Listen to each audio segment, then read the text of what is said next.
l'Association du design urbain du Québec, c'est une association à but non lucratif qui vise à faire la promotion du design urbain au Québec. Puis on est une association qui fédère des urbanistes, des architectes de paysage, des ingénieurs, toutes sortes de professionnels qui touchent au design urbain, donc à l'espace collectif de la ville, à l'espace public, à la construction de la ville.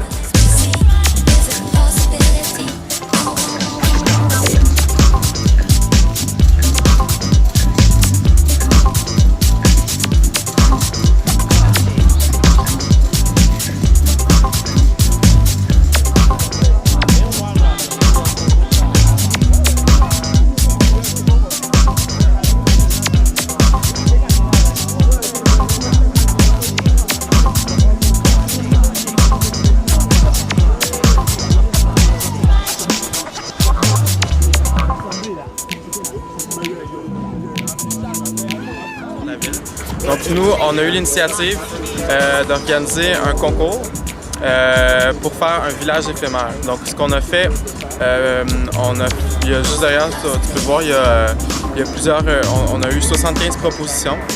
Puis parmi ces 75 propositions-là, on a retenu 20 équipes. Puis ces 20 équipes-là, en fait, ils ont accepté puis ils ont construit collectivement, ensemble, ce village éphémère. Donc il y avait la catégorie mobilier urbain, catégorie pavillon, catégorie installation. Donc toutes ces équipes-là, finalement, on a tous ensemble construit collectivement ce projet pour, en fait, le but de l'ADUC, c'était de révéler le potentiel de l'espace.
Ici, on est à Montréal, puis Montréal est une ville portuaire qui tourne plutôt le dos à son fleuve.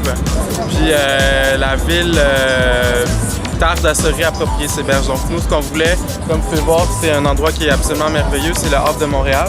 Donc on voulait révéler tout le potentiel de pourquoi ne pas en faire un espace public et de s'approprier le temps d'un été, cet espace qui est absolument magnifique.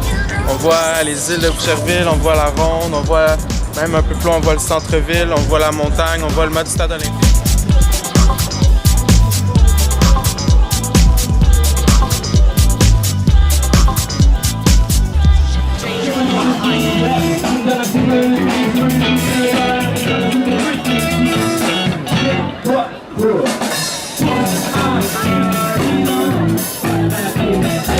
Oui, bien, le village éphémère, ça fait déjà presque 2 mois qu'il est là et il y a un achalandage, un succès fou.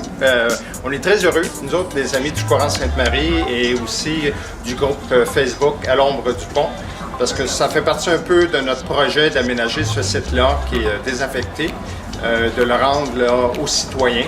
Et entre autres, un de nos objectifs, c'est d'aménager une promenade de plus de 1 km de long qui partirait de la rue de Frontenac jusqu'à la rue Papineau. Alors ça donnerait une fenêtre là, sur le fleuve avec des vues panoramiques comme on peut voir. On voit le pont Jean-Cartier, on voit le fleuve jusqu'aux îles de Boucherville.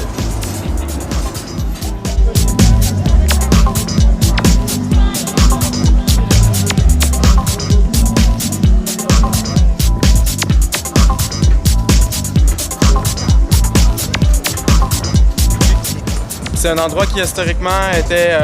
les bateaux devaient arrêter ici parce qu'il y a des courants, on est tout près du Vieux-Montréal. Donc c'est un endroit qui a toujours été important à Montréal, mais aujourd'hui avec les voies ferrées puis la rue Notre-Dame qui est plutôt une voie autoroutière, qui empêchent l'accès au fleuve, ben, aujourd'hui, Montréal tourne le doigt son fleuve, puis bref, l'idée, c'était justement de venir s'approprier cet espace-là pour en faire un lieu vivant, animé, puis un espace public qui est ouvert à tous. L'accès est gratuit, c'est vraiment un espace public. Puis voilà, ça fait le tour de la question.